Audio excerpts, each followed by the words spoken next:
Stage पर तशरीफ लेके आए। एडवोकेट शरफुद्दीन साहब, नेशनल जनाब सैयद सरवर हुसैन चिश्ती साहब, खादिम दरगाह अजमेर शरीफ साहब, गुजारिश करते हैं स्टेज पर तशरीफ लाएं। जनाब मोहम्मद आसिफ साहब, state president popular front of India, मौलाना शेख खलील रहमान सज्जानी साहब से और तुनुमानी साहब से हम गुजारिश करते हैं कि स्टेज पर तशरीफ लेके आएँ। CPEM हम उनसे गुजारिश करते हैं स्टेज पर तशरीफ लाएं। मोहम्मद हनीफ साहब, state general secretary SDPI Rajasthan, हमसे रिक्वेस्ट करते हैं स्टेज पर तशरीफ लाएं। जनाब सीताराम खोएवल साहब ऑफ इंडिया राजस्थान, हम उनसे गुजारिश करते हैं कि स्टेज पर तशरीफ लाएं। मिसेस फरीदा सैयद साहिबा, state general secretary women India movement Rajasthan, हम उनसे गुजारिश करते हैं कि आप भी स्टेज पर तशरीफ लाएं। साहब, स्टेट प्रेसिडेंट मुस्लिम महासभा राजस्थान, हम उनसे भी गुजारिश करते हैं स्टेज पर तशरीफ लाएं। साथ ही हमारे बीच में जो इन घटनाओं के अंदर जो विक्टिम्स फैमिली है उनके लोग यहाँ मौजूद हैं। मैं पहलू खान साहब की फैमिली से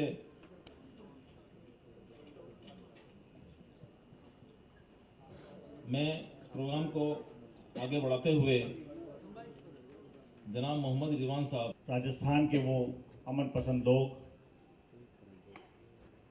और हमारी तमाम माँ और बहनें, अस्सलाम वालेकुम वरहमतुल्लाहि वबरकातुहू। मैं आप तमाम हजरात का यहाँ तहे दिल से इस्तकबाल करता हूँ। साथ ही मैं आप लोगों को मुबारकबाद देता हूँ कि आप तमाम हजरात जो यहाँ पर तशरीफ लाए हैं एक हिस्टोरिकल मोमेंट का हिस्सा बनने वाले हैं। ये वह हिस्टोरिकल मोमेंट है जिससे पूरे देश की, पूरे राष्ट्र की, पूरे कंट्री की फिजा बदलने वाली है। आज तक इस मुल्क में जिस तरीके के हालात यहाँ तरफ से पूरे हिंदुस्तान भर में एक कैंपेन लेकर एक जागरूकता अभियान पूरे हिंदुस्तान भर में चलाने के लिए 1 तारीख से 1 अगस्त से लेकर 25 अगस्त तक ये अभियान पूरे हिंदुस्तान भर में चलाया जाएगा, जिसका कि इनॉग्रल प्रोग्राम यहाँ पर आज एक तारीखी शक्ल में आप लोगों के सामने मुनक्किद किया जा रहा है, जिसमें हमारे तमाम मुअज़्ज़िज़ हजरात जो इस देश को और इस कौम को बदलने की सोच रखते हैं और तमाम वो लोग जो कि अमन पसंद लोग हैं, यहाँ पर हमारे साथ एक का जो है हमारा ये मुहिम है, ये कैंपेन है resist lynching India people movements का नाम। Social democratic party of India के तमाम जिम्मेदार हजरात और तमाम हमारे मेहमान कराम जो यहाँ मौजूद हैं, इस तरीके की इस इनॉग्रल प्रोग्राम में यहाँ शामिल है, मैं उनका एक बार अस्सलाम वालेकुम। शुक्रिया रिजवान साहब। मैं प्रोग्राम को आगे बढ़ाते हुए इनॉग्रल स्पीच के लिए जनाब A सईद साहब, नेशनल प्रेसिडेंट, मेरा भाई रिजवान खान साहब और मेरा मुहतरम मेहमान वैसे पाटिल साहब, मीडिया, एक और सियासी लड़ाई के क्षेत्र में हमेशा जिंदा रहता है, अल्हम्दुलिल्लाह। जब से बीजेपी सरकार हमारा देश की सत्ता में आया है तब से भीड़ हमले का, हत्याओं का मामले हमारा देश के अंदर बढ़ रहा है। गायों के और सम्मान देना, गौ पूजा करना, ये हमारा देश में एक नया बात नहीं है। लेकिन गायों के नाम में गायों के हमले और हत्या, ये हमारा मोदी सरकार हमारा सविशेष रूप में दिया हुआ एक उपहार होना ही है, ऐसा ही हम मानना पड़ेगा। जिन्होंने वोट देकर नरेंद्र मोदी को सत्ता में लाया था, उनके लिए एक उपहार दे रहा है एनडीए सरकार, ये हत्याओं के रूप में। अब हमारा देश के अंदर दिन से दिन गाय के नाम में हत्या बढ़ रहा है और हमारा जमहूरियत, हमारा धर्मनिरपेक्षता, हमारा न्यायपालिका,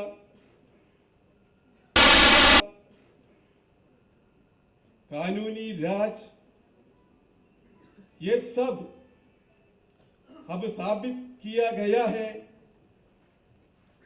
वे लोग हमारा देश को सही रास्ता में लाने के लिए पराजित हो गया है।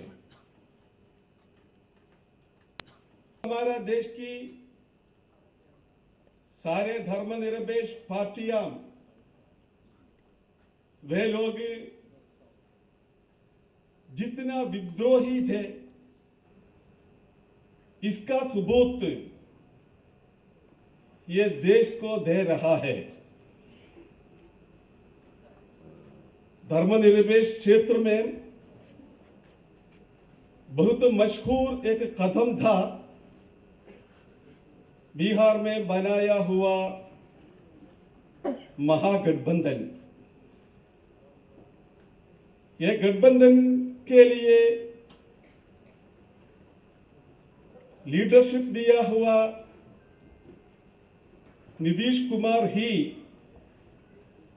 हमारा पूरा धर्म निरपेक्ष क्षेत्र जारी रखेंगे।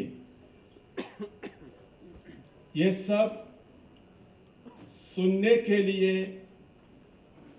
लोकतांत्रिक, न्यायपालिक और सामाजिक दरवाजे अब हमारा देश के अंदर हम देख नहीं सकता। यही माहौल ऐसा ही जारी रहने के लिए हमारा ये देश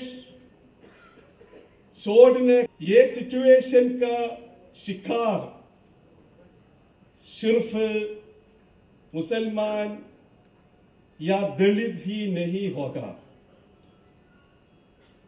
आगे आकर अपना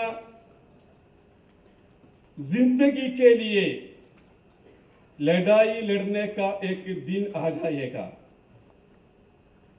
उस दिन किसी भी काला कानून उनको रोकने के लिए कामयाब में नहीं मिल जाएगा।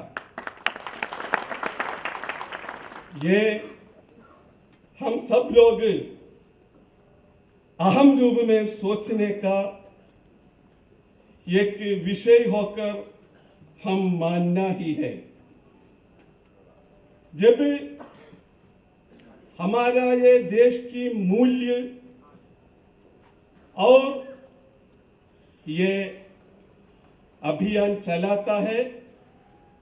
हर एक रियासतों में, हर एक शहरों में, हमारे एक गांवों में ये पैगाम लेकर हमारा लोग जाएंगे और हमको ये सोने का वक्त नहीं है। हमको जिंदा होकर हमारा जिंदगी बचाने के लिए, हमारा देश को बचाने के लिए, हमारा देश को बचाने के लिए मौका है। ये मौका में हमारा जिम्मेदारी निभाने के लिए हम आगे आना है। Social democratic party of India हमेशा आपके साथ होगा। अस्सलाम वालेकुम।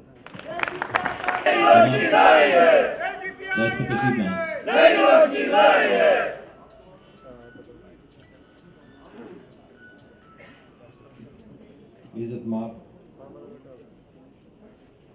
कौमी सदर एसआई साहब, मोअज़्ज़िज़ आलिम दीन हज़रत मौलाना सज्जाद नुमानी और जलसे में मौजूद हाज़िरी ख़वातीन और लिंचिंग इस मुल्क की तारीख़ के साथ जुड़ी हुई है। कोई नई चीज़ नहीं है, शक्लें बदलती रही हैं। जब किसी शख्स के पहले बच्चे को गंगा दान करने के लिए उसे गंगा में जिंदा फेंका जा रहा होगा, तब भी वो लिंचिंग की शक्ल थी। जब किसी शूद्रा के बच्चे को इमारत में चुना जा रहा होगा, तब भी वो लिंचिंग रही होगी। जब किसी की बेटी को देवदासी बनाया जा रहा होगा, तब भी वो लिंचिंग रही होगी। ज़माने में लिंचिंग की शक्लें और तरीक़े बदल रहे हैं, लेकिन इस मुल्क के मिजाज में, तारीख़ में और यहाँ के तरीक़े में लिंचिंग हमेशा शामिल रही है। आज नई बात यह है कि इस समाजी रुझानात के साथ सरकार की सपोर्ट भी शामिल हो गई है। और दूसरी बात यह है जो खुश आइंदा है कि उसकी मुखालफत में तमाम लोग खड़े होना शुरू हो गए। हम जानते हैं कि ये लिंचिंग एक मुनज़्ज़म अंदाज में है, एक माइंडसेट है, एक जहनियत है जिसके तहत इसको शुरू किया गया है। आपको याद दिलाते चले कि जब मोदी साहब चीफ मिनिस्टर बने गुजरात के, तो वहाँ पर गौरक्षक का बजट सिर्फ 1 करोड़ और 35 लाख था।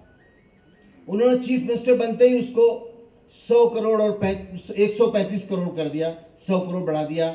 उसके ज़रिए ये जो गौरक्षक हैं, जो अनएम्प्लॉयड हैं, जो क्रिमिनल्स हैं, जो उनकी ही ज़बान से वो लोग जो क्रिमिनल्स हैं, मोदी की खुद ज़बान के से हमने सुना है, उन सबको पेरोल पे रख लिया गया, उनको अवार्ड दिए गए, उनकी परवरिश की जाने लगी, उनको एक तरह से रोजगार दे दिया गया और ये रुझान बढ़ते बढ़ते पूरे मुल्क में बन गया। और आज पूरे मुल्क में जहाँ पर भी बीजेपी रूल्ड स्टेट्स हैं, वहाँ पर गौरक्षक हैं, वो सरकारी पेरोल पे हैं, पैसे पाते हैं, हमले करते हैं, लिंचिंग करते हैं और उसके बाद उन्हें बचा लिया जाता है। आज मुश्किल ये है कि सरकार ने ये इंतज़ाम किया हुआ है और उसमें तमाम तरह की सरकारें शामिल हैं। जब ये अभी शुरू नहीं हुआ, 1870 से ही जो गौरक्षा का आंदोलन शुरू किया गया है, दयानंद सरस्वती ने शुरू किया, नफरत बढ़ाते चले गए, ब्राह्मणिकल रिवाइवलिज्म शुरू की, तो उसके जो ये नतीजे हैं वो आज इस तरह से आ रहे हैं कि नफरत बढ़ती चली जा रही है, खौफ का माहौल बनाया जा रहा है, तशद्दुद के ज़रिए लोगों को गुलाम बनाने का काम किया जा रहा है। ये लिंचिंग उसका एक रूप है। इस पे आज बहुत ज़्यादा हमें समझने की ज़रूरत है, क्योंकि आज के वक्त अगर हम खामोश बैठे रहे तो फिर मुश्किल होगा। एक फ़र्क और है आज और कल में। आज फ़र्क ये है कि आज एसडीपीआई वजूद में आ चुकी है, यानी एक रेसिस्टिंग पावर वजूद में आ चुकी है। अब बर्दाश्त करने की ज़रूरत नहीं है, अब रेसिस्ट करने की ज़रूरत है, अब हाथ से हाथ को रोक देने की ज़रूरत है, अब आँख में आँख डालने की ज़रूरत है। इसके लिए आज एसडीपीआई अपने वजूद को जस्टिफाई करती है, क्योंकि आप देख रहे हैं मुल्क में हालात क्या है। कल पार्लियामेंट में बहस हुई लिंचिंग पे। पार्लियामेंट ने तय नहीं कर पाया कि उसको क्या करना है, उसका अख्तियार क्या है, कि उस सरकार ने ये कह दिया ये तो सूबों का काम है, उनके अख्तियार में लॉ एंड ऑर्डर है। शुरुआत करे सेंट्रल गवर्नमेंट, प्रमोट करे सेंट्रल गवर्नमेंट, और फिर वो सूबे जो ज्यादातर बीजेपी के कंट्रोल में हैं, उनकी सरकारों के हैं, उनको कहते हैं कि वो कंट्रोल नहीं कर रहे हैं। यानी आप यहाँ मुल्क में रहेंगे, सेकुलर निजाम में रहेंगे, भाई होके रहेंगे, सबके साथ मिलकर रहेंगे और मुल्क को भी तरक्की देंगे और हम बराबर से तरक्की में शरीक होंगे। आज इस वायदे से पीछे जाया जा रहा है। तो इस मुल्क के इक्वल सिटीजन, बराबर की जिम्मेदारी, बराबर के अधिकार और कर्तव्य रखते हुए हमारा ये बहुत बड़ी जिम्मेदारी है कि हम अपने हाथों से उस रास्ते को, हमें वो नशीब कबूल होगी जिसमें हमारी बराबर की शिरकत होगी, जिसमें हमारी कुर्बानियों का जिक्र होगा, जिसमें हमारे उसूलों का जिक्र होगा, जिसमें हमें भी हिस्सेदार माना जाएगा। हमें वो नशीब कबूल नहीं है जिसकी बुनियाद ज्यादती पर है, जो थियोलॉजिकल स्टेट पे है, जो मजहब के नाम पर कायम करने की कोशिश की जा रही है, उसके खिलाफ हमें लड़ना है। लिंचिंग एक अलामत है, उस जहन से लड़ना है। के लिए एक लम्हा भी गफलत बरत नहीं सकते। अगर गफलत बरती तो आपके सामने उन कौमों का हाल है जो पहले तारीख के हवाले से आपने पढ़ा है और आज आप देख रहे हैं, अपने अड़ोस पड़ोस में देख रहे हैं, पास के ममालिक में देख रहे हैं, आपने जगह जगह देखा है। नाम की तफसील जाए, आपको नाम पूछता है और आपका एड्रेस, एक नाम फर्स्ट एंड सेकंड करके, और आपकी ईमेल आईडी, और आप उस पर जैसे ही क्लिक करेंगे वो petition supreme court chief justice को चली जाएगी। और साथ ही हार्ड कॉपीज का भी पूरी जगह पर आपको वो रहेगा। दूसरा, ऑनलाइन के अंदर ही लिंक में जिनकी ऑलरेडी फेसबुक अकाउंट्स हैं और जीमेल अकाउंट्स हैं, वो जैसे ही सबमिट का बटन दबाएंगे तो वो ऑटोमेटिक सबमिट हो जाएगी। आप लोग ये सभी लोगों को जागरूक करना है। और इसकी इफ्तिताह, इसका इनोग्रेशन हमारे आदरणीय जस्टिस बीजी कोलसे पाटिल सहते आए और वो करते आए। हमारी आबादी 130 करोड़ है, उसमें वो 1% भी नहीं है जो लिंचिंग का लिए हमारा भेजा सड़ाते हैं। ये कौन करता है सब? खुद तो कोई ब्राह्मण जाता नहीं लिंचिंग के लिए या बाबरी मस्जिद के लिए या किसी भी दंगे में, लेकिन जब वो जाते हैं, उन्होंने 18 बॉम्ब स्फोट किए हैं देश में, 18 बॉम्ब स्फोट आरएसएस में किए हैं और सब ब्राह्मणों ने किए, सब ब्राह्मणों ने। हम उसके ऊपर कैंपेन चला रहे हैं कि हु किल्ड करकरे, और करकरे ने महात्मा गांधी से भी खतरनाक कॉन्स्पिरेसी इनकी बाहर लाई। महात्मा गांधी मर्डर कुछ नहीं था, इससे कई गुना ज्यादा खतरनाक कॉन्स्पिरेसी जो बाहर आई, तो करकरे का उन्होंने खत्मा किया। वो किसी को भी छोड़ते नहीं।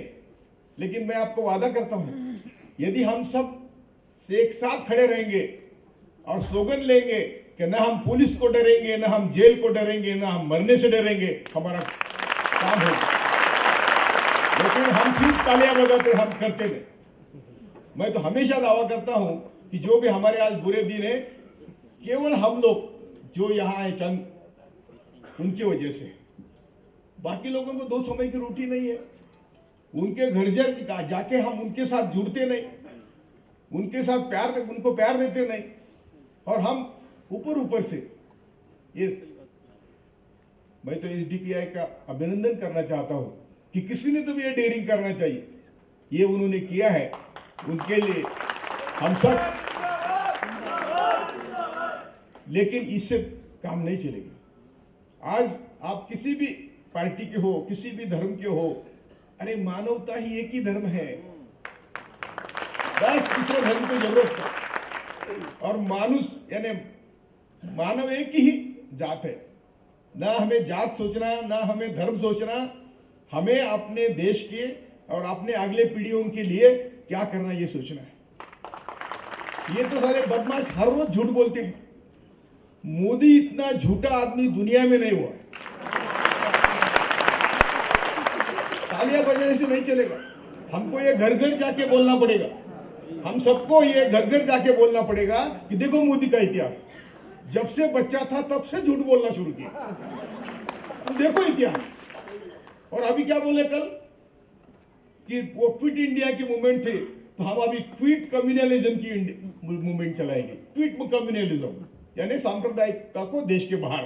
अरे तेरी जड़ सांप्रदायिक में है, तो जहां तक जो आया वो सांप्रदायिक का वजह से आया। दूसरा कहा ये जीएसटी क्या है? वो जीएसटी ये हमारा मॉरल कल्चर है। कल्चर मॉरल मोदी के लफ्ज मुंह में आता है और हम सुनते हैं। मोदी का कल्चर से, लफ्ज से, मोरालिटी से कुछ ताल्लुक है क्या? हजारों लोगों की कत्ल करने वाला प्राइम मिनिस्टर किसी भी दुनिया में नहीं होगा। वो राज्य होंगे, डेमोक्रेसी में नहीं होता। हम जब भी देखते हैं, अभी साहब इन्होंने कहा कि जुडिशियरी हर विंग उनकी है। मैं तो कहता हूं कि राज कांग्रेस का हो, बीजेपी का हो, अंदर से आईबी का प्रमुख एक भाई होता है, आरएसएस का प्रमुख दूसरा भाई होता है। तो देश में क्या चला है जो 15 मिनट आईबी बैठती है हर दिन प्राइम मिनिस्टर को ब्रीफ करने के लिए, तो आरएसएस ने किए हुए बॉम्ब स्फोट कौन किसको बोलेगा भाई? आरएसएस ने जितने भी दंगे हुए देश में 90% दंगों का दायित्व तो जाता है संघ के पास। 90%। ये 1984 सोहेल पुणे वाला 1984 के सिख हत्याकांड में 50 आरोपी आरएसएस के।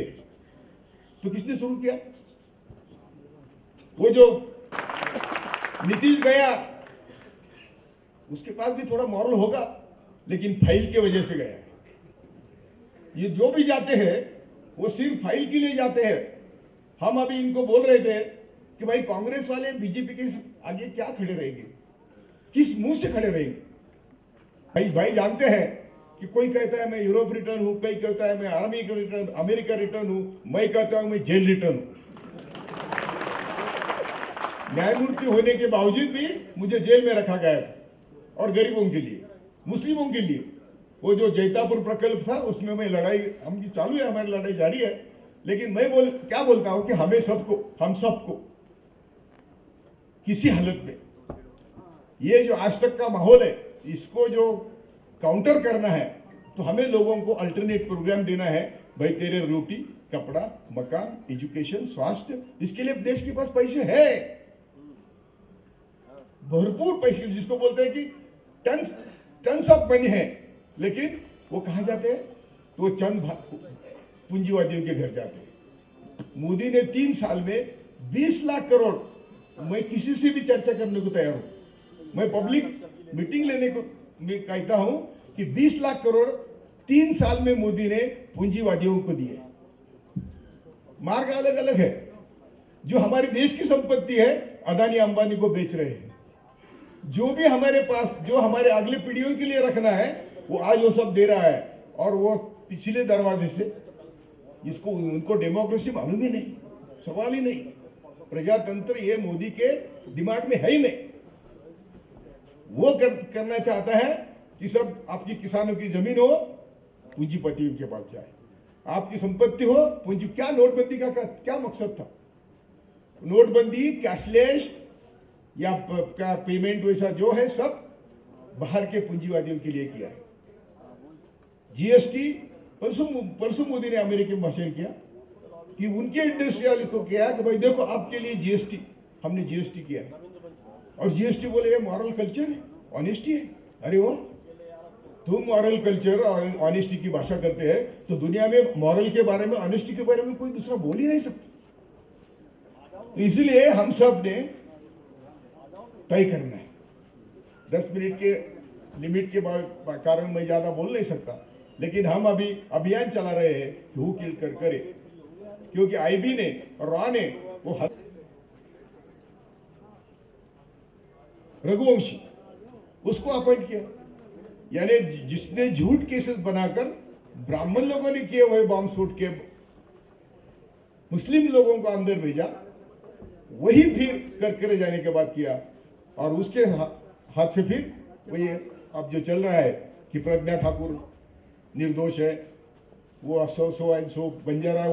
अरे ये सब जो निर्दोष है तो हमारी वो बेटी राना आयुब ने रिकॉर्ड किए हुए टेप वीडियो है कि हमको ऐसा ऐसा बोला, हमने ऐसा किया, हमने इसको मारा, उसको मारा, सब पुलिस के ऑर्डर से।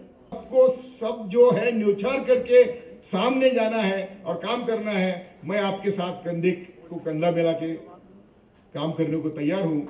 ना मैं मुस्लिम के लिए आया हूं, ना मैं हिंदू के लिए आया हूं, मैं इंसानियत के लिए आया हूं। ये हमेशा याद रखना। और हम सबको ये सोच बदलना है। अभी हम सब इंसानियत के लिए काम करेंगे, यही मेरी विनती है। जय भारत। वरना अगर मैं खुद उन बातों की शुरुआत करता तो मुझे ज़्यादा दलीलें पेश करनी पड़ती। अब जज के फैसले के बाद वकील को दलील पेश करने की कोई ज़रूरत ही नहीं।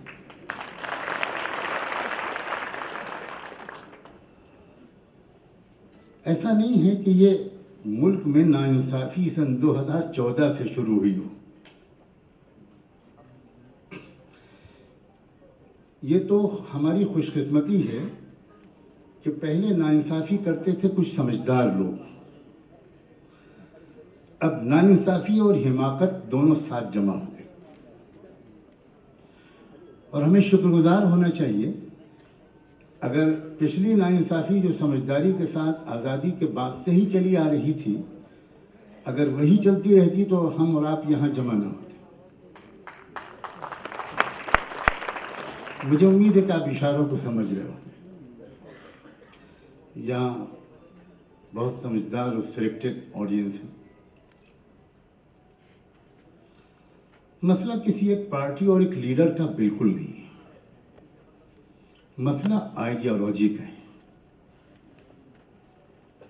और आइडियोलॉजी जो है वो असल में वो है जिसको जस्टिस साहब ने अभी बयान किया, जिसको उन्होंने मनुवाद या ब्राह्मणवाद के नाम से हमें समझाने की कोशिश की।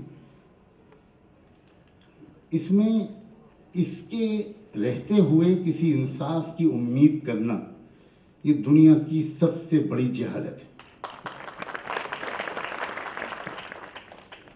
जो अकीदा ये रखता हो, जिसकी आस्था ये हो कि मैं ब्रह्मा के सर से पैदा हुआ और तुम ब्रह्मा के पैरों से पैदा हुए, उससे सेकुलरिज्म की, इंसाफ की, जस्टिस की, इक्वलिटी की, लिबर्टी की, फ्रेटर्निटी की उम्मीद रखना, मुझे लगता है कि ख़ानदानी बेवकूफ़ों की फहरिस्त में अपना नाम लिखवाना है।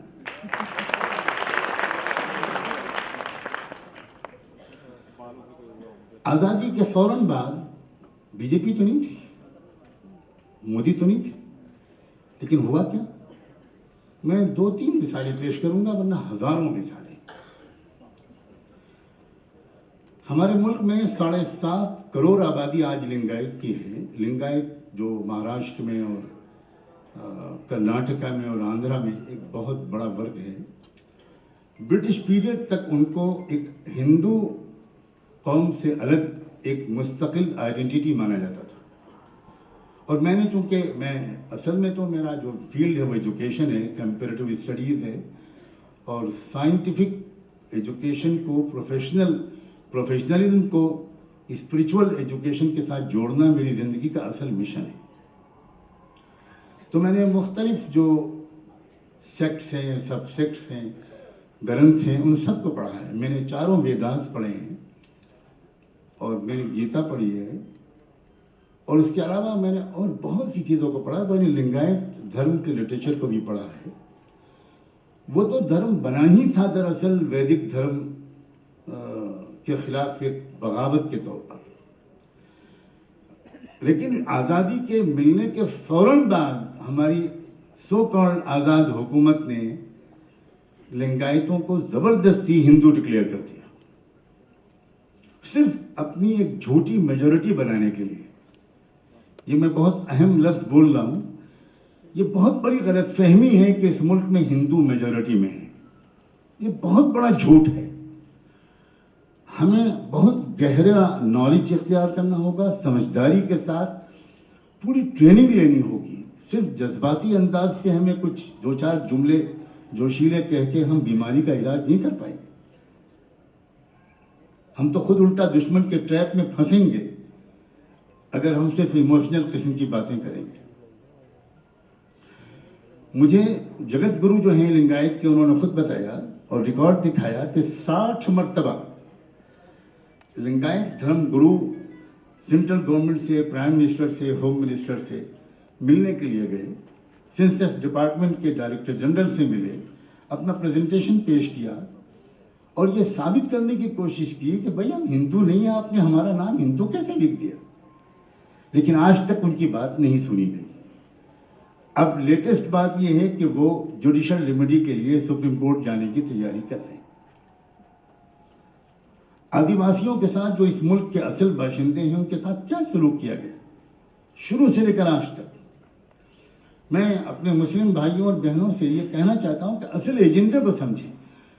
लिंचिंग हो या फसादात हो या लूटमार हो, बज़ाहिर इसका निशाना मुसलमान बनते हैं, बज़ाहिर पहलू खान बनता है, जुनैद बनता है, ये बनते हैं और वो बनते हैं, लेकिन असल निशाना मुसलमान सिर्फ नहीं है। असल निशाना इस मुल्क का जो SC ST है, जो शेड्यूल कास्ट के लोग हैं, शेड्यूल ट्राइब के लोग हैं, OBC के लोग हैं, लिंगायत हैं, आदिवासी हैं, जो ओवरवेलमिंग मेजॉरिटी है, उनको हिंदू बनाए रखना ये उसका असल मकसद है। इस बात को समझने की जरूरत है। और अगर हमने इस बात को न समझा तो मुझे साफ साफ कहने दीजिए, हमारी पॉलिटिकल स्ट्रेटजी दुश्मन को ही ताकतवर बनाएगी। हम उल्टी सिम में जाएंगे। हमें हिंदू मुस्लिम के नाम पर इस मुल्क में अगर हमने कोई भी काम किया तो यकीन रखिए हम दुश्मन के ट्रैप में फंस गए। एजेंडा, इस मुल्क का असली एजेंडा हिंदू मुस्लिम नहीं है और कभी भी नहीं था, कभी नहीं था। हिंदू मुस्लिम एजेंडा क्रिएट किया गया इस मुल्क के असली एजेंडे को सबताज करने के लिए। जब इस मुल्क की असली आबादी को, इंडिजिनस पीपल को, मूल निवासियों को, इस मुल्क की असली मेजॉरिटी को कुछ मजबूत लीडर मिले जिन्होंने उनकी आवाज़ उठानी शुरू की, खास तौर पर स्वामी नायकर पेरियार, और उसके बाद महाज्योतिबा फुले, फिर उसके बाद डॉक्टर अम्बेडकर, और उसके ज़रिए से उस दबे कुचले कौम के अंदर जब एक जागरूकता और अवेयरनेस पैदा हुई, उसने अपनी आइडेंटिटी को पहचाना। यहाँ तक कि 1935 में जब डॉक्टर अम्बेडकर ने इस बात के लोग हैं, आपको यकीनन ट्रेनिंग में ये बात बताई गई होगी कि राउंड टेबल कॉन्फ्रेंस में डॉक्टर अम्बेडकर इस बात को ब्रिटिश रूलिंग पार्टी से और सारे पॉलिसी मेकर से ये तस्लीम करवाने में कामयाब हो गए कि हम अनटचेबल लोग, ये हम हिंदू नहीं हैं, आप हमको सेपरेट इलेक्टोरेट करार दीजिए, हमको आप सेपरेट आइडेंटिटी हमारी करार दीजिए, और वो इसमें कामयाब हो गए और मान लिया ब्रिटिश गवर्नमेंट ने। और ये भी मैं आपको बता दूं कि गांधी जी, पहले में तो गए नहीं थे, दूसरे तीसरे में तो तैयार हूं कि भारत की मेजॉरिटी हिंदू नहीं है, हम अनटचेबल लोग हिंदू नहीं हैं, हमें आप इनके अंदर शामिल मत कीजिए। तो गांधी जी को लग गया, महसूस हो गया कि ये बहुत गलत रुख पर बात जा रही है। तो ब्रेक के दरमियान उन्होंने मुस्लिम लीडरशिप जो राउंड टेबल कॉन्फ्रेंस में गई थी, गांधी जी ने उनको बुलाया अपने पास और एक ब्लैंक पेपर पर साइन करके दिया उनको, और ये कहा कि मुसलमानों की जितनी भी डिमांड है आप सब इसके ऊपर लिख दीजिए, मैंने पहले से साइन कर दिया है, मैं वादा करता हूं कि भारत जाकर आपकी सारी मांगें तस्लीम करवा लूंगा, बस मेरी एक मांग आप मान लीजिए, मेरी एक रिक्वेस्ट है आपसे कि आप राउंड टेबल कॉन्फ्रेंस के फाइनल कंक्लूडिंग सेशन में आप डॉक्टर अम्बेडकर की मांग का साथ मत दीजिएगा, उसका साथ मत दीजिए, हम आपकी सब बातें मान लेंगे। कर सकता गाहे की बुनियाद पर हिंदू मुस्लिम फसादात छेड़े गए थे, तो मसला असल में सिर्फ लिंचिंग का नहीं है, मसला असल में नफरत और खौफ की वो माहौल बनाने का है जिसके बगैर वो अगला इलेक्शन नहीं जीत सकते। और चूंकि उन्होंने डेवलपमेंट के जिस नारे पर वोट लिए थे, पूरा मुल्क देख रहा है कि डेवलपमेंट कहीं भी नहीं हुआ, न सबका साथ सबका विकास, बल्कि सबका नाश सबका विनाश ये हुआ है। महंगाई बढ़ी है और सभी कुछ उल्टा हुआ है। कहाँ का 15 लाख तो क्या आते, किसी के गाड़ी कमाई के जो पैसे घर में रखे थे वो भी खींचे। और अजीब गरीब बातें, मैंने भी कुछ दिन पहले एक जलसे में कोट किया था, अफसोस है कि मैं वो वाली डायरी यहाँ पर नहीं लाया। दुनिया के 2 बड़े मैगजीन्स माने जाते हैं, एक फॉरेन अफेयर्स मैगजीन है वो भी अमेरिका से निकलता है, एक फोर्ब्स मैगजीन है वो भी अमेरिका से निकलता है। फोर्ब्स के चीफ एडिटर ने अभी पिछले महीने के इशू में ये लिखा है, और बड़ा जबरदस्त आर्टिकल है, उसने लिखा है कि पूरी दुनिया की डेमोक्रेटिक तारीख में किसी गवर्नमेंट ने, कांग्रेस की गवर्नमेंट थी, स्टेट में भी कांग्रेस की गवर्नमेंट थी, सेंटर में भी, और प्राइम मिनिस्टर लेटर लिख रहे हैं चीफ मिनिस्टर को कि मेरा सजेशन ये है कि आप जरा इस सिचुएशन को कंट्रोल करें। प्राइम मिनिस्टर सजेशन भी देता है, सजेशन वही हम जैसे गरीब लोग दे सकते हैं, वे दस्तों पालो। ये तमाशा है, ये पढ़े लिखे लोगों को अब नहीं चल, इस आप बेवकूफ़ बना सकते। मिस्टर नरसिम्हा राव जब प्राइम मिनिस्टर थे, उनके ज़माने में जब बाबरी मस्जिद डिमोलिश की गई, तो उसके बाद मैंने बहुत ओपनली पूरे देश में 8 महीने लगातार मैंने सफ़र करके कांग्रेस के खिलाफ कैंपेन किया। चुनाचे जब अगला इलेक्शन करीब आया तो प्राइम मिनिस्टर से ऑफिस से मुझे फ़ोन आया और कि वो मुझे बुला रहे हैं। मुझे बहुत ताज्जुब हुआ कि मैं छोटा सा गुमनाम आदमी, कैसे प्राइम मिनिस्टर मुझे बुला रहे हैं। बहरहाल मैं अपने वालिद साहब के मशवरे से और हज़रत मौलाना अली मियां के मशवरे से मैं गया। लंबी गुफ्तगू हुई, 55 मिनट की गुफ्तगू हुई, जबकि उनके घर पर 7 रेस कोर्स पर कांग्रेस वर्किंग कमेटी की मीटिंग चल रही थी। उसके बीच में से वो आए और उन्होंने मुझसे मुलाकात की, और मैं सिर्फ आपको उस मीटिंग में से इतनी बात बताना चाहता हूँ कि वो 6 दिसंबर में जो कुछ हुआ था बाबरी मस्जिद की शहादत के मौके पर, उसके बारे में अपनी सफाई पेश करते रहे, बहुत बेगुनाह अपने को साबित करते रहे, और ये कहते रहे, साबित करते रहे, फाइलें तक मंगाकर उन्होंने मुझे दिखाने की कोशिश की कि मैंने सब ऑर्डर किया, मगर कल्याण सिंह जो चीफ मिनिस्टर थे उन्होंने कोऑपरेट नहीं किया और मैं कुछ कर नहीं सका। जब वो बोल चुके तकरीबन 15-20 मिनट, तो मैंने उनसे कहा कि मुझे अगर अंदाज़ा होता कि आप इतनी जहमत करेंगे तो मैं आपको इतनी जहमत पहले ही से न देता। मैं आपसे 6 दिसंबर के बारे में कुछ भी पूछने नहीं आया हूँ, मैं आपसे 7 दिसंबर के बारे में पूछने आया हूँ। 7 दिसंबर को तो आप अकेले आप सेंट्रल रूल लगा चुके थे। 6 दिसंबर की शाम को सेंट्रल गवर्नमेंट यूपी में हो चुकी थी, अब खत्म, डिसमिस हो चुकी थी यूपी गवर्नमेंट, डायरेक्ट यूपी आपके हाथ में था। फिर कैसे वहां पर ये मंदिर बन गया, मेकशिफ्ट टेम्पल? ये कैसी बात आप कर रहे हैं? तो उस वक्त उनके माथे पर पसीना आ गया और उन्होंने घड़ी देखी और ये कहा कि नुमानी साहब आपसे बहुत लंबी बात करनी है, इस वक्त वर्किंग कमेटी की मीटिंग चल रही है, मैं दोबारा आपको जहमत दूंगा। जाहिर है 7 दिसंबर का कोई जवाब उनके पास था ही नहीं। तो मसला क्या है? मसला ये है, अब आखिर में अपनी बात को मुकम्मल करता हूँ, बस वो ये कि देखिए, मुल्क में करोड़ों की तादाद में वो लोग हैं, मैं पूरे देश में जाता हूँ, अपनी कमजोर सेहत के बावजूद जहां जहां जा सक रहा हूं जा रहा हूं। लाखों की तादाद में और करोड़ों की तादाद में मैं कह सकता हूं वो लोग हैं जो इस सूरत हाल को पसंद नहीं कर रहे हैं, लेकिन मसला क्या है, वो अलग अलग है। एसडीपीआई ने जो कदम उठाया है, मैं मुबारकबाद देता हूं और उम्मीद करता हूं कि आप अकेले इस लड़ाई को मत लड़िए। आप हर उस शख्स को जिस मुल्क की तरक्की चाहता है, जो इस मुल्क में अमन और इंसाफ चाहता है, हर उस गिरोह को, हर उस इंडिविजुअल को, हर उस एनजीओ को, हर उस शख्स को आप साथ लीजिए। और मुझे ये भी उम्मीद है, मैं नाउम्मीद नहीं हूँ, कांग्रेस की जो यंग लीडरशिप है, जो नौजवान उसके अंदर हैं, मुझे इस बात के अंदर अंदर इत्तला है कि वो खुद बहुत दम घुटा हुआ महसूस कर रहे हैं, वो बहुत परेशान है। हमें कांग्रेस से कोई दुश्मनी नहीं है, हमारा खानदानी एक पूरा नस्ल, हमारी 3 पुश्तें मेरे खानदान की, उन्होंने आज़ादी की लड़ाई में हिस्सा लिया, जेल में गए, फांसियाँ। मेरे वालिद साहब का हाल ये था कि पंडित जवाहरलाल नेहरू जब लखनऊ आते थे तो वालिद साहब से मिले बगैर वो लखनऊ से जाना नहीं चाहते थे, चाहे वो 10 मिनट के लिए आए, लेकिन वो आते जरूर थे। हमारा बहुत पुराना रिश्ता है। लेकिन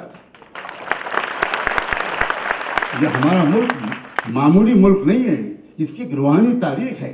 किसी से सर्टिफिकेट लेने की जरूरत नहीं, हमें किसी के सनद लेने की जरूरत नहीं, हम अपने खुदा के सामने जवाब दें। और इसलिए हम अपने खुदा के सामने जवाबदेही के लिए इस मैदान में थोड़ी बहुत कोशिश करने की कोशिश कर रहे हैं।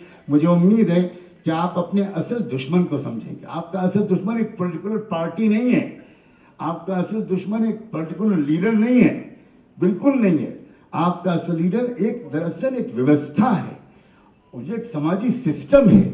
उस सिस्टम को बदलने के लिए एक लंबे संघर्ष की जरूरत है, और वो ये अहद करना चाहिए कि हम लोग आज के बाद, यहाँ से जाने के बाद, इस मुहिम को हिंदुस्तान की गली गली में पहुंचाएंगे, और हिंदुस्तान की गली गली में इस मॉब लिंचिंग के खिलाफ हर शहरी को, हर हिंदुस्तानी को, यहाँ के दलितों को, मुसलमानों को हर गली गली में खड़ा करेंगे। और साथ ही हम ये भी कहना चाहते हैं, ये मॉब लिंचिंग को रोको। ये हमारी सरकार से रिक्वेस्ट नहीं है, मांग नहीं है, ये हमारी चेतावनी है। ये हमारी चेतावनी है। हम चेता रहे हैं कि बहुत हो चुका तुम्हारा नंगा नाच। अब देश की जनता उठ चुकी है, जाग चुकी है। अब हम तुमको तुम्हारी भाषा में जवाब देने के लिए तैयार हो चुके हैं। और एक बात और समझने की है, जो आपको मुसलमानों के ऊपर, दलितों के ऊपर जो जुल्म और अत्याचार के जो वाकयात सुनाए जा रहे हैं, या ये फोटो दिखाए जा रहे हैं, उसका मकसद डराना नहीं है, या एहसास कमतरी का शिकार करना नहीं है, या मायूसी पैदा करना नहीं है, बल्कि इसका मकसद वही है, नया सबक बनेगा। और हमें याद रखना चाहिए, और हमारी हुकूमत को भी याद रखना चाहिए कि तुम अखलाक को मारकर, जुनैद को कत्ल करके, पहलू खान को मारकर, जफर खान को मारकर क्या हमें डरा दोगे? तो सुनो, बंद करो अपनी ये गीदड़ भड़कियां। हम वो लोग हैं जो 100 साल तक अंग्रेजों से लड़े हैं। हमारे ऊपर बहुत जुल्म हुए हैं। हमारे उलेमाओं को फांसी पर लटकाया गया, हमारे नौजवानों को जेलों में डाला गया, लेकिन हम नहीं रुके, आखिरी दम तक लड़े, देश की आज़ादी के लिए पूरी ताकत से लड़े, उलेमाओं के साथ लड़े, नौजवान लड़े, हमारे बाजुओं से लड़े। और आज भी ये कह रहे हैं, हम तुम्हारी इन गीदड़ भभकियों से भी डरने वाले नहीं हैं। पहलू खान का बेटा, जफर खान की बेटियां और उनके हंसराज यहाँ मौजूद होकर ये कह रहा है, हम डरे नहीं हैं, हम रुके नहीं हैं, तुम्हारी इन मक्कारियों के खिलाफ हम लड़ेंगे, आगे बढ़ेंगे, आखिरी दम तक लड़ेंगे, इन संगियों को भी भगाएंगे इंशाअल्लाह।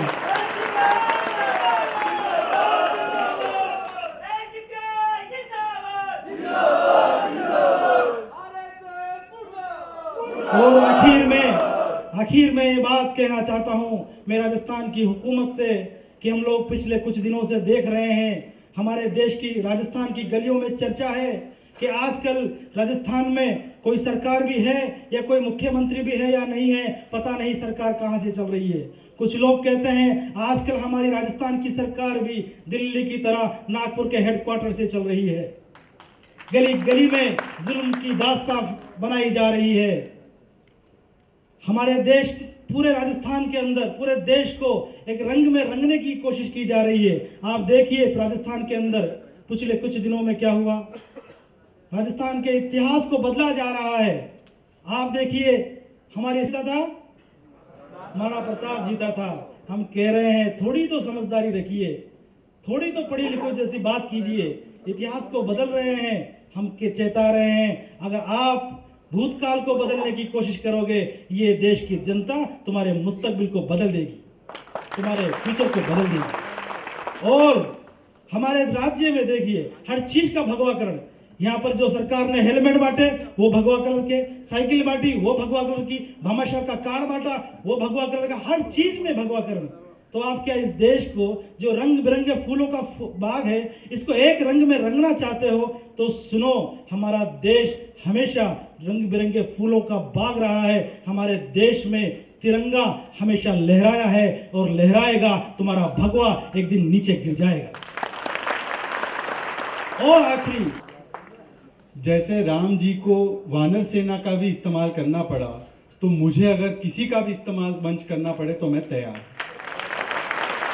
क्योंकि मेरे लिए रावण कौन है ये बहुत क्लियर है। तो मैं आपसे रूबरू हो रहा हूँ। यहाँ पे बहुत सारे नाम हैं, पर मैं कुछ नाम, चुनिंदा नाम लेना चाहता हूँ, क्योंकि उन्हीं के बुलाने पर मैं यहाँ पे आया हूँ। तो मैं मोहम्मद रिजवान खान साहब, जो स्टेट प्रेसिडेंट हैं, उन्होंने मुझे यहाँ पे इनवाइट किया, पर जो राष्ट्रीय अध्यक्ष है SDPI के, ए सईद साहब, एडवोकेट शरीफुद्दीन साहब जो नेशनल वाइस प्रेसिडेंट हैं, कोलसे पाटिल साहब जो मेरे ही शहर से हैं, पुणे से, और मौलाना सज्जाद नौमानी साहब जिनके शब्द कड़वे थे पर हम में वो हिम्मत है कड़वे शब्दों को भी सुनने की, इनका भी मैं स्वागत करता हूं और उनको भी धन्यवाद देता हूं, शुक्रिया अदा करता हूं वो इस मंच पे आए।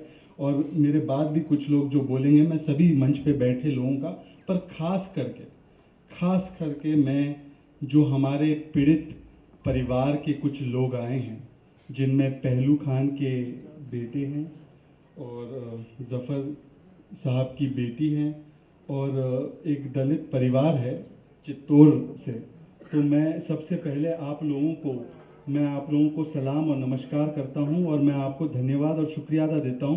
बाकी कोई आता नहीं आता, मंच के लोग आते नहीं आते, आपका होना बहुत ज़रूरी है। मैं आपका स्वागत करता हूं, शुक्रिया। काफ़ी सारी चीज़ें कही गई, मैं आपको बता दूं हम लोग आज किस लिए आए हैं। आज हम लोग सीधा इस मुल्क को हिंदुस्तान ही रखना है या इसको लिंचिस्तान में तब्दील करना है, इसकी लड़ाई के लिए आए। हिंदुस्तान हम चाहते हैं, हमने बनाया 47 में, मेरे दादा ने, आपके लोगों ने, सब मिलके हमने बनाया। और आज ये लोग जो है गोडसे के वंशज, ये इसको लिंचिस्तान बनाना चाहते हैं।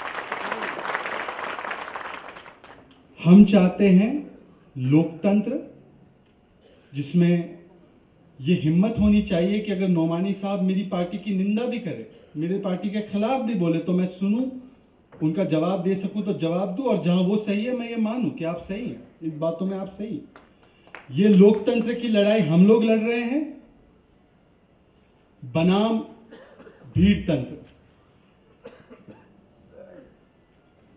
लोकतंत्र हम चाहते हैं, भीड़ तंत्र वो चाहते हैं। मैं आपकी बात से पूरी तरह से इत्तेफाक रखता हूं कोलसे पाटिल जी, कि कई लोगों को बोलना चाहिए आरएसएस के खिलाफ, संघ परिवार के खिलाफ, और कुछ लोग नहीं बोलते। पर मैं आपको इस मंच से कहता हूं और खुलेआम कहता हूं, और मैं जानता हूं कि मैं बीजेपी शासित राज्य में हूं, फिर भी मैं कहता हूं, मुझे फर्क नहीं दिखता संघ परिवार में और उस आईएसआईएस या सिमी में जो वहां पे इस्लाम का इस्तेमाल कर रही है लोगों को मारने काटने के लिए, और यहाँ पे ये लोग गाय का इस्तेमाल कर रहे हैं लोगों को मारने के लिए। क्या फर्क है दोनों में? संघ परिवार भी आईएसआईएस की तरह है, वो धर्म का इस्तेमाल वहां कर रहे हैं, वो यहाँ धर्म का इस्तेमाल यहाँ कर। ये हो सकता है, पर मैं आईएसआईएस को भी क्लीन चिट नहीं देना चाहता, वरना यहाँ पे टाइम्स नाउ पे चल जाएगा कि कांग्रेस के नेता ने कहा आईएसआईएस कम खतरनाक है। ये लोग जो है, ये भक्त आप जानते हैं, रिपब्लिक, टाइम्स नाउ, जी हुजूरी करने वाले जो चैनल है चौराहे पे जिनका लगा है, तो वो कुछ भी कह सकते हैं। तो मैं इसलिए कहूंगा कि दोनों उतने ही खतरनाक है मेरे मुल्क के लिए और इंसानियत के लिए। मुझे कोई परहेज नहीं है इसको कहने में। मैं एक और चीज कहूंगा, नोमानी साहब का जवाब नहीं देना चाहता, पर मैं उनको सिर्फ एक चीज़ बताना चाहता हूँ। नोमानी साहब, बात तो सही है, बहुत सारी चीज़ें जिसके बारे में हम शर्मिंदा है, 84 के दंगों के बारे में हम शर्मिंदा है, जो बाबरी मस्जिद शहीद हुई उसके बारे में भी हम लोगों को बुरा लगता है, और शहीद हुई वो शर्मिंदा है। हम लोग उसके लिए हम लोग दिल से उसको मानते हैं कि वो बहुत बुरी चीज़ें हुई। पर मैं आपसे और सभी से पूछना चाहता हूँ, गांधी जी को जब गोलियां मारी, 3 गोलियां यहाँ छाती में वो उनको लगी और वो हे राम कह के जमीन पे गिरे, तो नेहरू जी की सरकार थी, क्या नेहरू जी उसके लिए जिम्मेदार थे या आरएसएस और गोडसे उसके लिए जिम्मेदार थे? आप मुझे जवाब दीजिए कि करने वाला जिम्मेदार है या जिसके शासन में हुआ वो जिम्मेदार? हम लोग करने वाले पे दोष लगाने के बदले अगर हम लोग जिम्मेदारी किसी और पे डालेंगे तो एक तरीके से हम उनको छोड़ रहे हैं। मैं आपसे मानता हूं, मैं आपकी बातों को, हर बात को मानता हूं, मैं आपकी बात को मानता हूं, पर आज आपकी लड़ाई किससे? मैं आपसे पूछता हूं, आपकी लड़ाई मेरे से है? आपकी लड़ाई किससे है? जोर से बोलिए। संघ परिवार से है? जोर से बोलिए, आपकी लड़ाई किससे है? तो क्या हमें एक नहीं होना चाहिए? क्या हम लोग अभी भी अपने बीच में बंटवारा करते रहें? हम लोगों को फोकस रखना पड़ेगा। निशाना जो है, क्योंकि इनको महाभारत रामायण ज्यादा समझ में आती है, तो अर्जुन को सिर्फ एक चीज दिख रही थी, तब उसने निशाना लगाया। तो हमको भी निशाना जो है वो हमारा निशाना सही रखना पड़ेगा। बहरहाल, मैं कुछ ऐसी काम की बात भी करना चाहता हूं। सिर्फ जज्बाती बात करने की ना मेरी आदत है और ना मैंने ये कभी किया है। हम क्या कर रहे हैं मैं उसका जवाब देना चाहता हूं, क्योंकि आज मुद्दा ये जो पूरा है वो है मॉब लिंचिंग का, भीड़ तंत्र से जो लोग मारे जा रहे हैं उनका, और उनके लिए हम क्या कर सकते हैं।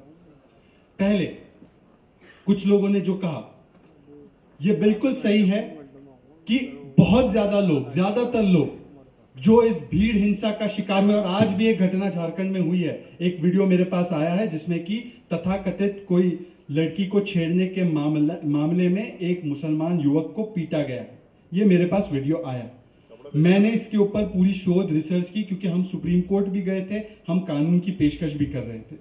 2010 से लेकर 2017 में जितनी घटनाएं हुई हैं उसमें से 97% 97% जो घटनाएं हैं 2014 के बाद हुई। तो जब मोदी जी और कहते हैं कि ये तो पहले भी हुआ, अमित शाह उसने कहा कि ये पहले भी हुआ, पर अमित शाह जी 2014 के बाद उसमें जो तेजी आई है वो तो आप देखते नहीं हो। दूसरा, ये बात बिल्कुल सही है कि जो ज्यादातर घटनाएं हैं उसमें मुसलमान और दलितों को निशाने पे लिया गया। अखलाक, पहलू खान, जफर, ऊना के दलित पर एक किस्सा वो भी है दिल्ली के, और उसको भी बचाने के लिए हमें जद्दोजहद करनी है। उसकी भी फोटो होनी चाहिए, नजीब भाई की भी, नजीब की भी होनी चाहिए। किसी को नहीं हम लोगों को अलग रखना चाहिए, तना रखना चाहिए। भारतीय है, हिंदुस्तानी है, और हर एक के लिए हम लोग जो है जंग लड़ेंगे इसकी। मैं बहुत खुश हूं, इसको चालू रखिए। हम लोग और क्या कर सकते हैं हम आपको बताते हैं।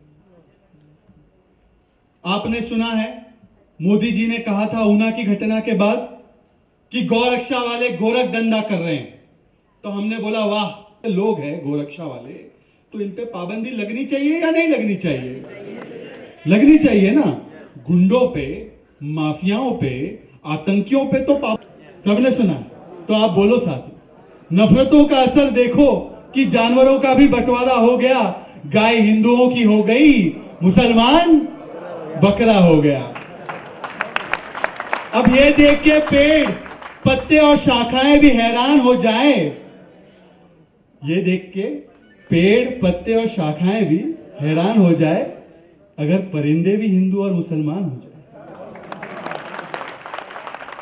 सूखा मेवा भी देख के ये परेशान हो गए कि ना जाने कब से नारियल हिंदू और खजूर मुसलमान हो गए। और जिस तरह धर्म रंगों को बांटते जा रहा है, जिस तरह धर्म रंगों को बांटते जा रहा है कि हरा रंग मुसलमानों का है और लाल रंग या भगवा रंग हिंदुओं का है, तो वो दिन दूर नहीं कि सारी की सारी हरी सब्जियां मुसलमानों के पास आ जाएंगी और हिंदुओं के हिस्से में बस गाजर और टमाटर ही रह जाएगा। वैसे टमाटर का भाव काफी ऊपर जा रहा है तो कोई बुरी बात नहीं, पर अब समझ नहीं आ रहा कि इस बेचारे तरबूज का क्या होगा, ये कहां किसके हिस्से जाएगा। ये ऊपर से तो मुसलमान और अंदर से हिंदू रह जाएगा। इन्हीं बातों से मैं अपनी बातों को विराम देता हूं। शुक्रिया, शुक्रिया सभी लोगों का। लिंचिंग के खिलाफ आज यहाँ आप शिरकत कर रहे हैं, एक क्लियर मैसेज दिया आपने। अब रेजिस्ट करेंगे, रोकेंगे ना, साथ देंगे ना हिस्सा लेंगे, और मजबूती से इसके खिलाफ आवाज़ उठाएंगे, और इसके लिए कानूनी लड़ाई भी आप लोग। जी देखिए, आज जो ये प्रोग्राम SDPI की तरफ से हुआ है, इसकी ज़रूरत इसलिए आन पड़ी है क्योंकि 2014 से हमारा मुल्क हिंदुस्तान से तब्दील होकर लिंचिस्तान बन रहा है, लोकतंत्र से तब्दील होकर भीड़ तंत्र की आग में जा रहा है। और इसीलिए ज़रूरी है कि हर तरह की राजनीतिक और गैर राजनीतिक सामाजिक तंजीम इस मुद्दे को उठाए और इस पर बात करें। हम सुप्रीम कोर्ट गए गौरक्षा में चल रहे गुंडागर्दी के खिलाफ, उसमें सुप्रीम कोर्ट की नोटिस हुई। हमने मानव सुरक्षा कानून की पेशकश की मोदी जी से ताकि भीड़ हिंसा से लड़ाई लड़ सके, और आज कुछ तंजीमें जन अभियान भी शुरू कर रही है, और उसी का समर्थन देने के लिए हम लोग सब एक मंच पे अपनी आइडियोलॉजी को अलग रखते हुए इस मुद्दे पर आए हैं, ताकि पीड़ितों को, चाहे वो रविंद्र दिल्ली से हो, जुनैद हो या अयूब पंडित हो, उनको इंसाफ मिल सके। अब ये अभी जितनी भी आपने राजनीतिक पार्टियों को साथ में लेने की कोशिश की तैयारी, लेकिन इस पे क्या लगता है आपको, कुछ बदलाव आएगा? क्योंकि अभी तक जिस तरह के हालात हैं, लोगों की सोच नहीं बदल रही है, कानून को लेकर के जो स्टेट्स हैं वो पूरी तरह से संवेदनशील नज़र नहीं आ रहे हैं, क्योंकि दोनों एक दूसरे के ऊपर जिम्मेदारियां टालते नजर आते हैं, केंद्र और राज्य। मुझे अपने प्रधानमंत्री पे बहुत भरोसा है। तो जब वो कहते हैं कि मैं भीड़ हिंसा के खिलाफ हूँ, जब वो कहते हैं कि गोरक्षा के नाम पे गोरख धंधा हो रहा है, तो उनकी बातों पे मैं यकीन करता हूँ। और उनको सशक्त करने के लिए हमने मानव सुरक्षा कानून की पेशकश की है, जिससे भीड़ हिंसा रुक जाएगी। अब मोदी जी अगर कानून, संविधान और पीड़ितों के साथ है तो वो मासूका लाएंगे और देश और संविधान बचाएंगे, और अगर वो नहीं है तो वो इसको नहीं लाएंगे। और अगर वो नहीं लाएंगे, ऐसा आप सोचते हैं, तो मुझे उम्मीद है कि इस देश का ज़्यादातर जनमानस अपनी जन की बात करके इस नकारात्मक मन की बात को, जो भीड़ हिंसा के साथ है, उसके खिलाफ जवाब देने के लिए तैयार है।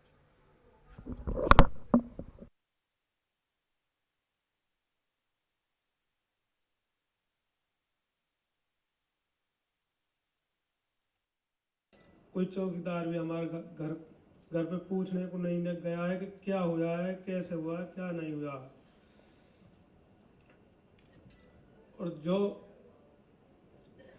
यह अलवर में केस एक की जमानत हो गई, वह जमानत ऐसे हुई खड़ोता है। जो वकील सब उनसे डर के ये वो कोई वजह से नहीं खड़ोते जे 52,000 रुपये में 1 घंटे लू खड़ो यार बहस पे। मेरे पापा प्रतापगढ़ में रहते थे।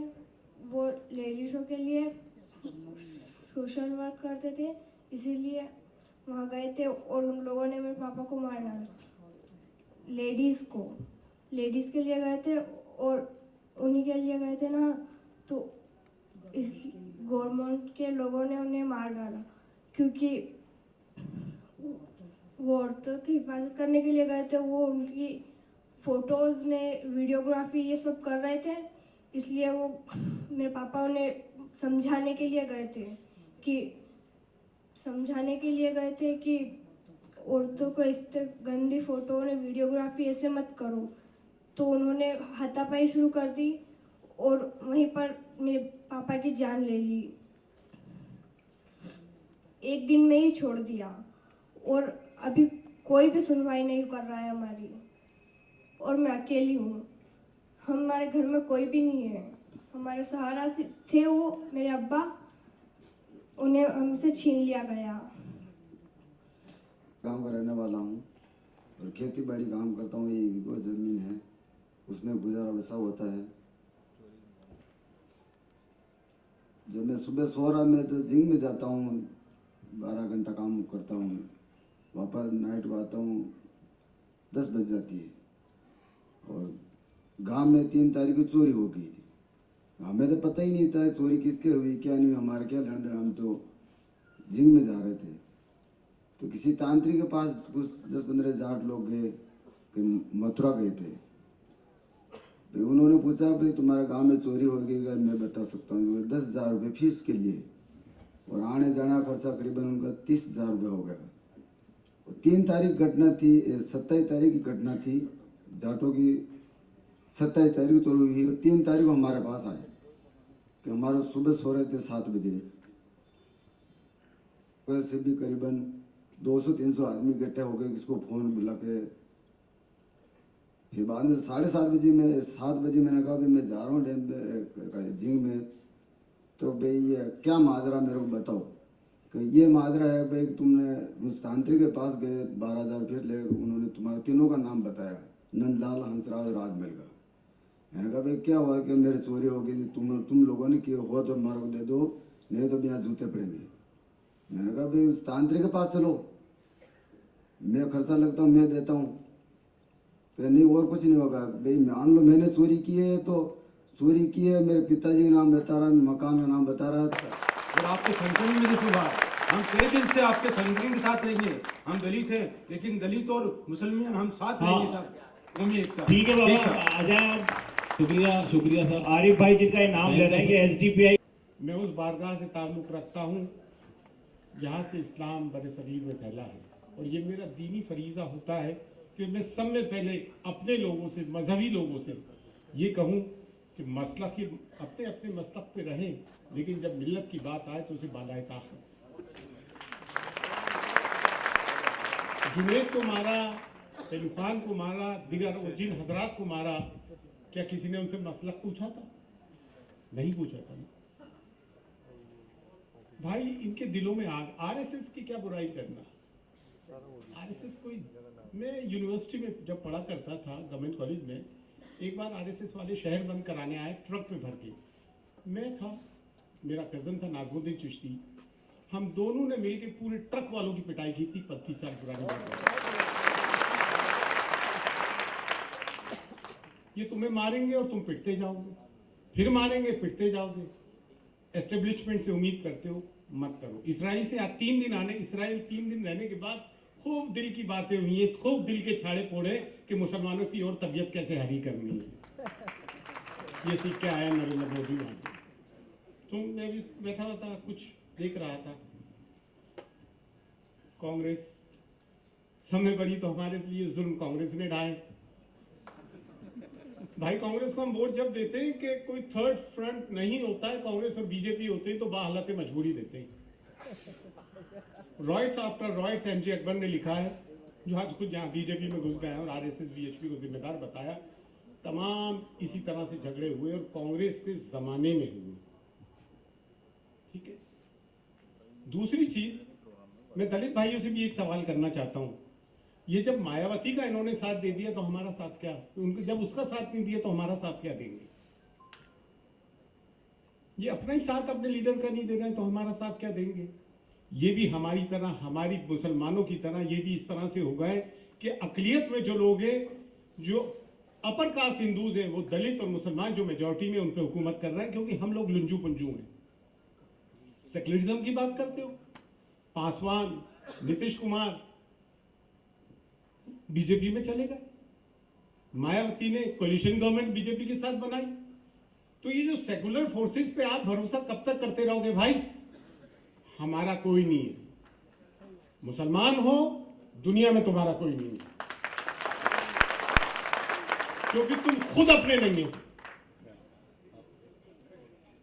आजकल क्या चला हुआ, वो सोशल इविल हो गया। अभी कुर्बानी आ रही है, भाई के पास बच्चों को पढ़ाने के पैसे नहीं है, लेकिन उसके पास जरा से पैसे आ गए तो 10-10 बकरों की कुर्बानी करेगा। हज ठीक है, एक सोशल और पॉलिटिकल इवेंट भी है। वहां पे जाते, कंकरी मारते, तवाफ लगा के आ जाते हैं, जबकि उसका मतलब ही कुछ और था, उसका मतलब ही खत्म कर दिया। 300 कुछ बिलियन डॉलर्स का असला खरीदा है सऊदी अरब ने, और रोजाना इसराइल मार रहा है, रोजाना मार रहा है। क्या वो असला क्या सजाने के लिए रखा है? मुसलमानों को अपने मामलात तब्दील करना पड़ेगा।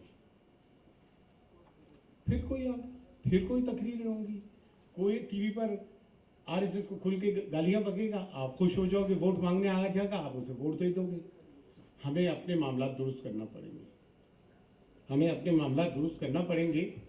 खैर ये तो हो ही गया, करने को तो बहुत सारी बातें थी। भाई ऐसा है, मुसलमान बन जाओ, इतिहाद और ईमान की जरूरत है, इसके अलावा कुछ भी नहीं होगा। इन्होंने कोशिश की है, बहुत अच्छी बात है, ये कोशिश की है, बहुत अच्छी। मीडिया हमारा है ही नहीं, हमारा था ही नहीं। कांग्रेस, इससे कोई उम्मीद रखी नहीं जा सकती है। ये मत सोचो कि हम अकलियत में, तारीख गवाह है, अकलियत ने अक्सरियत पे हमेशा हुकूमत की है। दुनिया में यहूदी मुट्ठी भर है, चलती उन्हीं की है। आप तो सेल्फ पिटी का शिकार हो गए। अभी 2 दिन पहले अजमेर में भी एक प्रोग्राम था, 20 लोग आए थे मुसलमान, यही काउ लिंचिंग पर, तो 20 पुलिस वाले लाके बिठा दिए। मैंने कहा 20 मुसलमानों पे 20 पुलिस वाले, अगर 30 करोड़ मुसलमान जाग गए तो तुम्हारी फौज भी कम हो जाएगी। ऐसे मुसलमान कली मामला में खास तौर पर है। दोबारा यहाँ पर, क्योंकि एक रब्बानी का जो हयात रब्बानी का इंसिडेंट हुआ वो जयपुर में हुआ, पहलू खान या पास में हुआ है हमारे बहरोड के अंदर। अब जयपुर से निकलकर पूरे प्रदेश के अंदर ऐसी स्थिति नहीं आना चाहिए, और हम लोग कोशिश करेंगे कि पूरे हिंदुस्तान के शहर शहर और मोहल्ले मोहल्ले जाके जो हालात बने हुए हैं उस पर पूरी तरह काम करें और ये चीजों को कैसे भी करके रोकें। ये एक इनकलाबी मुहिम है। बहुत बहुत शुक्रिया। अस्सलाम वालेकुम। शुक्रिया शफी साहब। मैं साथ हैं जो आज ये भीड़ है, आज जो आप लोग बैठे हैं, अपना वक्त लेके दे के आए हैं, दूर दूर से, रात का वक्त है, दूर वापस जाना भी है, मौसम भी ख़राब है, उसके बावजूद भी आप सब लोगों ने इतने तहम्मुल और सब्र और इस्तिक़लाल से सब लोगों का साथ दिया है।